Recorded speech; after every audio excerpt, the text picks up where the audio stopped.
నమస్కారం సుధీర్ సార్. నమస్కారం అండి. ప్రతి స్టూడెంట్ అండి ఇప్పుడున్న నోటిఫికేషన్లో ఎస్ఐ కానిస్టేబుల్ సెలక్షన్స్ కోసం ఏం వదులుకోవాలి అసలు? మంచి క్వశ్చన్ అండి. ఆస్పిరెంట్స్ టచ్ స్క్రీన్ మొబైల్ ఒక 6 నుంచి 8 నెలలు పక్కన పెట్టేస్తే సగం ప్రాబ్లమ్స్కి సొల్యూషన్ దొరికిపోతుంది. చిన్న చిన్నవి మన లైఫ్ మీద చాలా పెద్ద ఇంపాక్ట్స్ క్రియేట్ చేస్తాయి. సోషల్ మీడియాలోకి వెళ్ళి ఇన్స్టాగ్రామ్ అవ్వచ్చు, యూట్యూబ్ అవ్వచ్చు, ఫేస్బుక్ అవ్వచ్చు, ట్విట్టర్ అవ్వచ్చు, 1 minute వర్క్ కోసం మొదలు పెడతాము, అది తెలియకుండా 1/2 hour కిల్ చేసేస్తుంది. ఆ 1/2 hour ఇంపాక్ట్ అనేది నెక్స్ట్ 1/2 hour లేదా 1 hour మన మైండ్ మీద ఉంటుంది. మీరు పడుకునే ముందు ఒక 1/2 hour మొబైల్ చూసి వెంటనే పడుకోవాలి అని అనుకుంటే ఇట్ ఈస్ నాట్ పాసిబుల్. కావాలంటే చెక్ చేసుకోండి. ఎందుకంటే మీ మైండ్లో ఆ మెటబాలిజం అనేది హైలోకి వెళ్ళిపోతుంది. సో ఎప్పుడైతే హైకి వెళ్ళిందో మీ బాడీ రెస్ట్ కోరుకోదు. సేమ్ మీరు ఒక క్వశ్చన్ పేపర్లో ప్రాబ్లమ్ని సాల్వ్ చేయాలి అనన్నా, లేదా కాన్సన్ట్రేషన్ తోటి మనం ఏదైనా కంటెంట్ చదవాలి అనన్నా, దానికంటే ముందు మనం చేసిన యాక్టివిటీ అనేది చాలా ఇంపార్టెంట్. మీరు ఏదైనా సోషల్ మీడియాలో, యూట్యూబ్లో కానీ ఎక్కడైనా రీల్స్ చూశారు, సాంగ్స్ చూశారు, మంచి ఫైట్ సీన్స్ చూశారు. సో అవన్నీ ఏంటి అని అంటే మైండ్కి చాలా ప్లెజెంట్గా హైలోకి వెళ్ళేటటువంటి కంటెంట్. అవును, మైండ్ ఎప్పుడు కంపేర్ చేస్తుంది. అది చూసిన తర్వాత మీరు వచ్చి సబ్జెక్ట్ రిలేటెడ్గా డేటా చదవాలి అనన్నా, ఒక క్వశ్చన్ని సాల్వ్ చేయాలి అనన్నా, ఏ వర్సెస్ బీని కంపేర్ చేసుకుంటే ఏ హైలో ఉంది కాబట్టి బీని మనం యాక్సెప్ట్ చేయదు. కాబట్టి సోషల్ మీడియాకి దూరంగా ఉండాలి. ఫ్రెండ్స్, పార్టీలు, లేట్ నైట్ కాల్స్, వాళ్ళ ఏజ్ అలాంటిది. అవును. సో వాళ్ళు దాన్ని యాక్సెప్ట్ చేయరు కానీ బట్ నిజం అదే. అంటే వన్స్ ఒకటి ఏదైనా ట్రిగర్ అయింది అని అంటే ఆటోమేటిక్గా దాని వైపు అన్ని షిఫ్ట్ అయిపోతాయి. ఎస్, డైరెక్షన్ మారిపోతుంది. సో ఏజ్, అన్మ్యారీడ్ కాబట్టి ఆటోమేటిక్గా ఆపోజిట్ జెండర్కి అట్రాక్ట్ అవుతారు. So late night calls, video calls ఇట్లాంటివన్నీ చేస్తూ ఉంటారు. మైండ్ చాలా డివేట్ అయిపోతూ ఉంటుంది. పర్పస్ అనేది సర్వైవ్ అవ్వదు.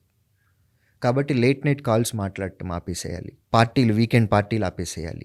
మొబైల్ ఫోన్స్లో, సోషల్ మీడియాలో యాక్టివ్గా ఉండటం అనేది తగ్గించాలి. ఎర్లీ మార్నింగ్ 5 o'clock లేచి ఒక 1 hour బాడీని యాక్టివేట్ చేసుకోవడానికి, ఈవెంట్స్కి ప్రిపేర్ అవ్వటం కోసం ఎక్సర్సైజెస్ చేస్తూ ప్యారలల్గా ఒక 1.5 hour ఎవ్రీ డే మీరు ఈవెంట్స్ కనుక ప్రాక్టీస్ చేసినట్లయితే మీ మెటబాలిజం అనేది చాలా హైలోకి వెళ్తుంది.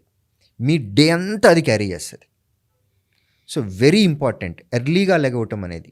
ఎప్పుడైనా ఒక్కటి గుర్తుపెట్టుకోండి, మీరైనా నేనైనా స్టూడెంట్ అయినా, మన డే ఎర్లీగా స్టార్ట్ చేసామా డేలో మనకి చాలా ఎక్కువ టైం వస్తుంది మనం చేసుకోవాల్సిన పనులకి.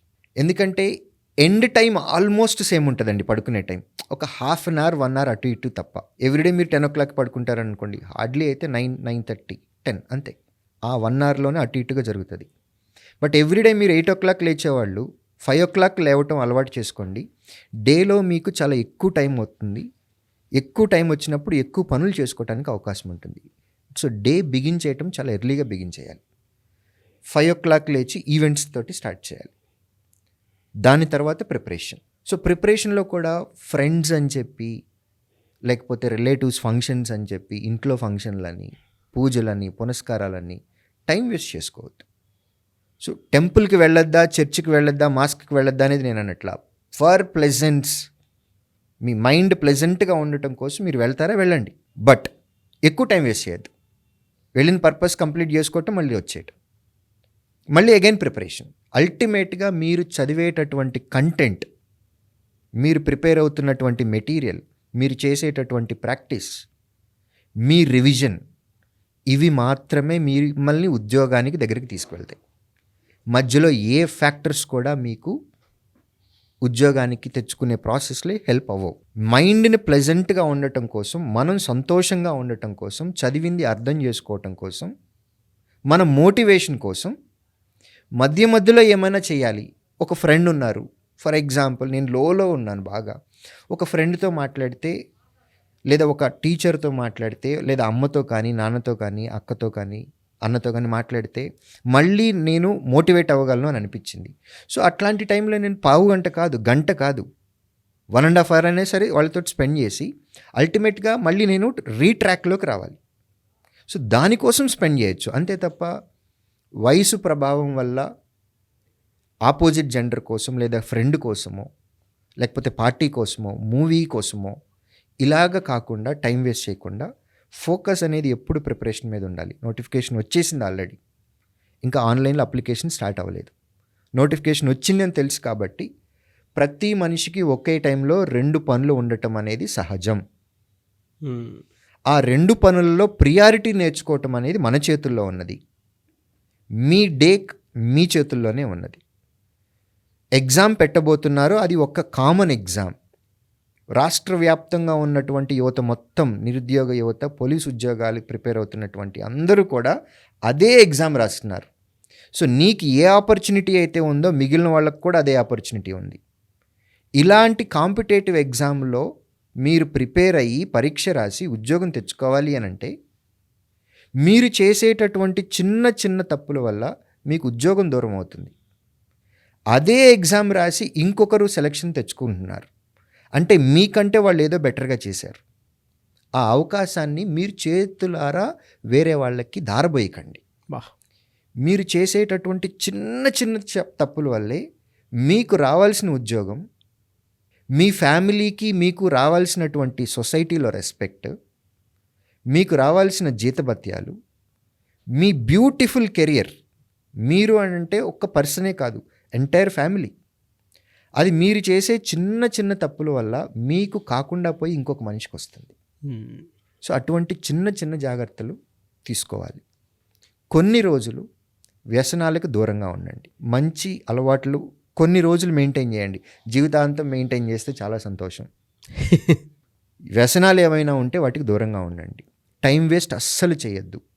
అది ఫ్రెండ్ అవ్వచ్చు, రిలేటివ్ అవ్వచ్చు, ఫ్యామిలీలో ఇంకొక మెంబర్ అయినా అవ్వచ్చు. ఎవరి జీవితం వాళ్ళదండి. వాళ్ళ ఒకే తల్లి కడుపున పుట్టినటువంటి ఇద్దరు కూడా ఎవరి లైఫ్ వాళ్ళదే. కుటుంబ వ్యవస్థ, అందరం కలిసి ఉండటము, కంబైన్డ్ ఫ్యామిలీ, ఆ రోజులు ఎప్పుడు అయిపోయినాయి. సో వేరే వాళ్ళ కోసం మీ జీవితాన్ని దారబోయకండి. చిన్న చిన్న జాగ్రత్తలు తీసుకోండి. బ్యూటిఫుల్ అవకాశం ఇది, మంచి అవకాశం. మళ్ళీ ఎప్పుడు వస్తుందో తెలియదు. దీపం ఉన్నప్పుడే ఇల్లు చక్కదిద్దుకోవాలి అనే సామెత ఉంది మనకి. ఆ అవకాశం వచ్చింది కాబట్టి తెలంగాణలో ఉన్నటువంటి నిరుద్యోగ యువత పోస్టులు పెంచమని ధర్నాలు చేయటం, వాళ్ళ మీద పోలీసులు కేసులు పెట్టించుకోవటం కాకుండా 7,437 పోస్టులకి నోటిఫికేషన్స్ వస్తున్నాయి. ప్రిపేర్ అవ్వండి. ఆ మొదటి 7,437 మందిలో, అది district wise, zone wise, category వైజ్గా ఉన్న వాళ్ళల్లో మనం ఏం చేస్తే టాప్ మెరిట్ లిస్ట్లో ఉంటాము అనేది దృష్టిలో పెట్టుకొని, అవసరమైతే ఎక్స్పర్ట్ సలహా తీసుకొని, ఎక్స్పర్ట్ అడ్వైస్ తీసుకొని, ఆ టాప్ మెరిట్ లిస్ట్లో ఉండటానికి మీరు చేయాల్సిన కృషి ఏంటో తెలుసుకొని దాని మీద ఫోకస్ పెడితే ఉద్యోగం వస్తే మంచి జీతంతో పాటు, మంచి భవిష్యత్తుతో పాటు సొసైటీలోను, ఫ్యామిలీలోను, ఫ్రెండ్స్లోను, రిలేటివ్స్లోను రెస్పెక్ట్ కూడా వస్తుంది. ఇప్పటి వరకు మనం వేరే వాళ్ళని చూసి మోటివేట్ అయిన మనము ఫ్యూచర్లో మనం వేరే వాళ్ళకి ఇన్స్పిరేషన్గా కూడా ఉండేటటువంటి అతి గొప్ప అవకాశం ఇది. అందరూ సద్వినియోగం చేసుకోవాలని మనస్ఫూర్తిగా కోరుకుంటున్నాను. Great sir. Thank you so much Sudheer sir. Thank you.